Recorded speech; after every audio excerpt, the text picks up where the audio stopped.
예, 안녕하세요. 저는 방사선 종양학과 임유진입니다. 그래서 시간이 좀 지연이 돼서 저는 좀 간단하게 좀 빨리 끝내도록 하겠습니다. 저 이제 방사선의 대략적인 개념과 좀 이제 방사선 치료에 대해서 잘 접하시기 힘드실 거라서 대략적인 유형이랑 그리고 전반적인 내용 그리고 진행 과정 등의 순서로 말씀드리겠습니다. 방사선의 정의를 우리가 좀 찾아보면 이런 식으로 좀 복잡하고 좀 어려운 단어들로 나와 있긴 하는데요. 좀 쉽게 말씀드리면 일종의 이게 물리학적인 개념이고 좀 물리적으로 에너지의 흐름 같은 거다라고 일단은 생각을 해주시면 될 거고요. 이 방사선을 크게 우리가 전리방사선, 비전리방사선 이렇게 나눌 수 있는데, 이게 병원에서 우리가 영상의학과나 뭐 방사선 종양학과나 핵의학과 같은 이런 쪽에서 그 의료용으로 사용하는 방사선은 일반적으로 이제 전리방사선에 속하게 됩니다. 여기 표시해드린 것처럼 X선이나 감마선, 전자선, 요즘 들어서 나오고 있는 뭐 중성자, 양성자, 중입자 이런 것들이 다 전리방사선이고요. 이 그림을 가져온 이유는 이제 방사선이라고 하는 게 이제 앞서 정의에서 어떤 에너지의 흐름 같은 물리학적인 개념이라고 했는데, 이게 어떻게 그 세포를 파괴시키고 특히 이제 암 치료에 있어서는 암세포를 파괴시킬 수 있는지를 좀 이제 간략히 설명드리려고 가지고 온 그림인데요. 왼쪽 그림 같은 경우에는 이제 DNA라고 해서 다들 아시겠지만 세포 내부에 핵산, 그러니까 핵에 있는 이제 그 아주 기본적인 유전물질 단위입니다.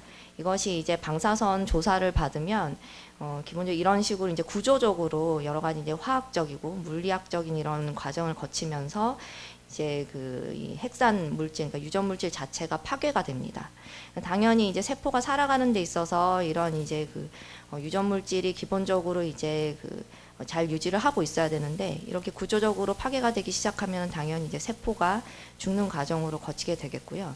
또한 이제 오른쪽 그림처럼 이제 세포를 둘러싸고 있는 이제 겉에서 둘러싸고 있는 막 같은 것이 있는데, 이게 또 방사선을 받게 되면 구조적인 이제 결함이 생기게 됩니다. 그러면서 이제 막이 뭐 우리가 쉽게 표현하기를 뭐 터지거나 파괴가 되거나 하면서 이제 세포가 이제 죽음으로 가는 그런 과정을 거치게 되고, 우리가 이제 암세포, 암 종괴에 이제 방사선을 이제 타겟팅, 표적으로 삼아서 치료를 하게 되면 이런 과정을, 세부 과정을 거치면서 세포가 죽음에 이르게 됩니다. 방사선 치료 계획의 유형을 우리가 좀 살펴보면, 가장 우리가 크게 좀 아주 과거에 사용했던 2차원 치료 방식이랑 요즘 들어 사용하고 있는 이제 3차원 입체 조형 치료나 세기 조절 방사선 치료, 이런 식으로 나눠서 생각을 해볼 수 있는데요.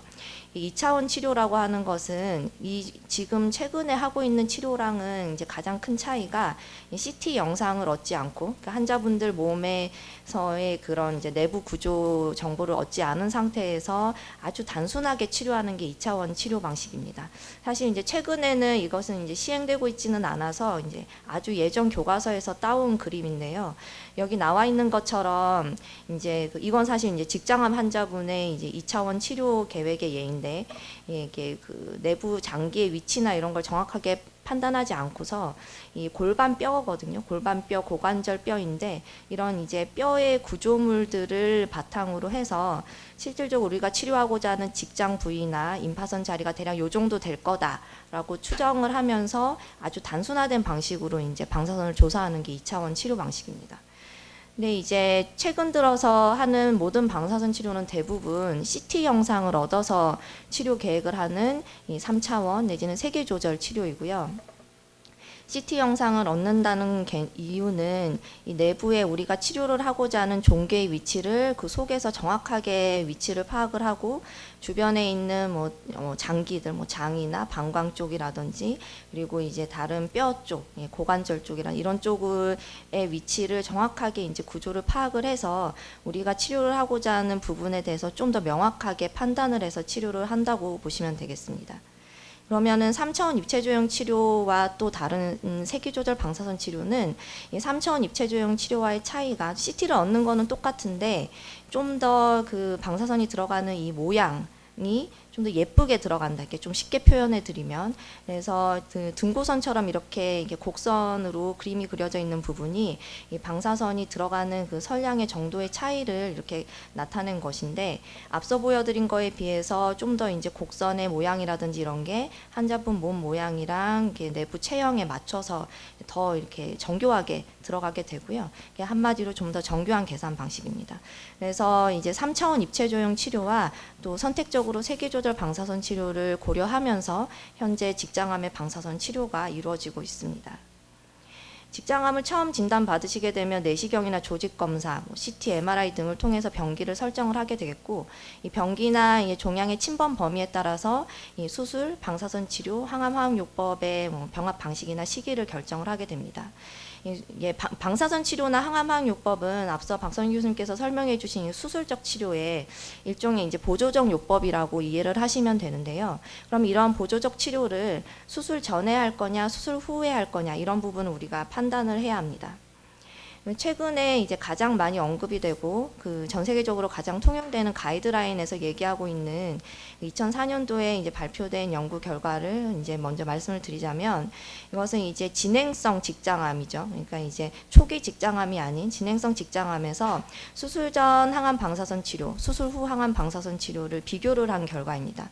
그러니까 이제 수술 전에 하느냐 후에 하느냐의 차이인데, 수술 전에 했을 때 수술 후에 하는 것에 비해서 이제 국소 재발률에 있어서 좀 이득이 있는 것으로 관찰이 되었고, 이것은 이제 그 이후에 좀 더 장기적으로 환자분들을 결과를 관찰을 했을 때도 마찬가지의 결과를 얻을 수 있었습니다.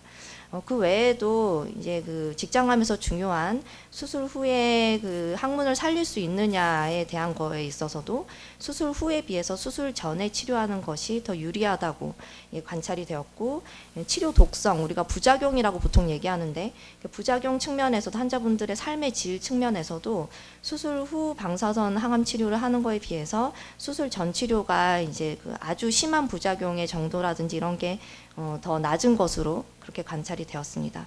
그래서 이 앞서 말씀드린 그런 연구 결과들을 토대로 현재 가장 통용되는 가이드라인에서는 진행성 직장암일 때에 있어서 수술 전에 항암 방사선 치료를 먼저 진행을 하되, 방사선 치료를 대략 한 6주간에 걸쳐서 진행하는 통상적인 분할 치료로 하는 것을 가장 이제 먼저 추천을 하고 있고, 여러 가지 여기에 치료 옵션들이 여러 가지 있는데, 이 여러 가지 옵션들 중에서 이제 가장 높은 근거 수준의 치료 방식이라고 이해를 하시면 되겠습니다.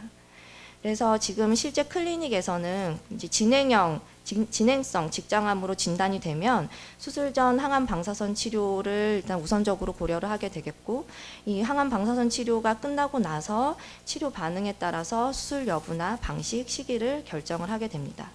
그럼 수술 전 치료의 장점은 앞서 보여드린 대로 연구 결과로 우리가 이제 이렇게 확인을 할 수 있었는데, 이게 좀 더 이게 세밀하게 들어가서 이제 생물학적인 원리 측면에서도 이게 이제 수술을 먼저 하기 전에 항암 방사선 치료를 해서 종괴의 크기를 먼저 줄이게 되면 이 종양 내부의 산소 공급이나 혈관 분포 측면에서 그 효과가 이제 더 높을 것으로 예상이 되는 부분이 있고요.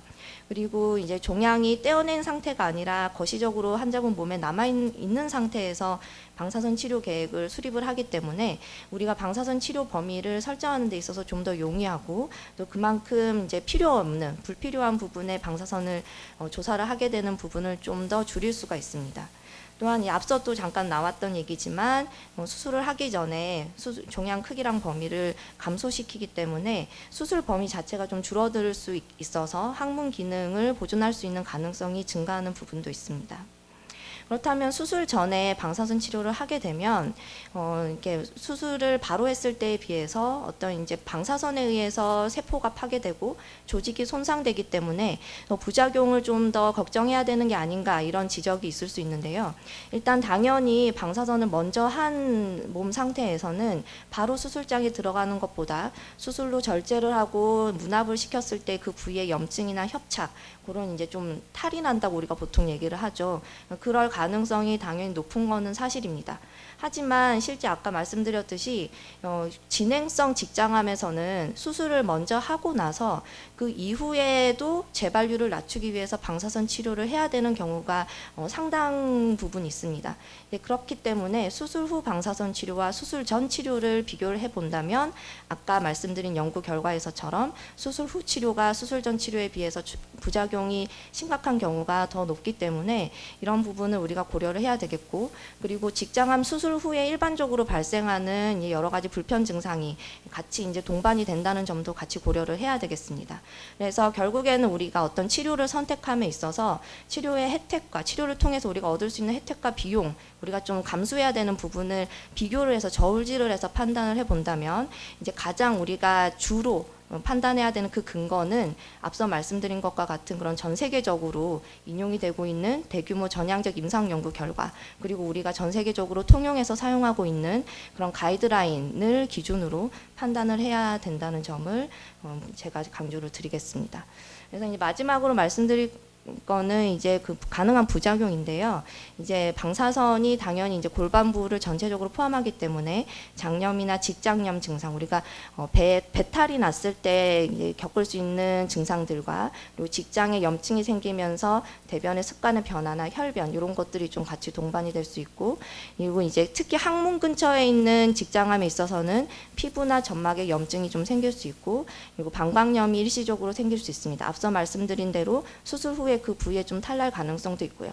하지만 이 수술 전 방사선 치료의 대부분의 이런 부작용 증상들은 먹는 약이나 이런 걸로 그때그때 어느 정도씩은 조절이 되고, 치료가 끝나고 대략 한 2주에서 길게 잡아도 한 한 달 정도 이내에는 이런 부분들이 대부분 해소가 되는 경우가 대부분이라서 그런 부분은 크게 걱정은 안 하셔도 되겠습니다. 이제 방사선 치료가 결정이 되면 먼저 CT 영상을 저희 방사선 종양학과에서 한번 촬영을 하게 되겠고요. 그 영상을 토대로 저희가 컴퓨터로 계획을 세우고 나서 계획이 완료가 되면 환자분 몸상에 있는 좌표와 CT상의 좌표가 일치하는지를 모의 치료 과정에서 마지막으로 한번 확인을 하고, 그게 일치한다고 판단이 되는 경우에는 저희가 이제 첫 치료를 시작하게 되고, 그리고 이제 직장암의 방사선 치료의 표준 치료는 대략 한 6주간에 걸쳐서 진행이 되게 되겠습니다. 네, 제가 준비한 내용은 여기까지입니다.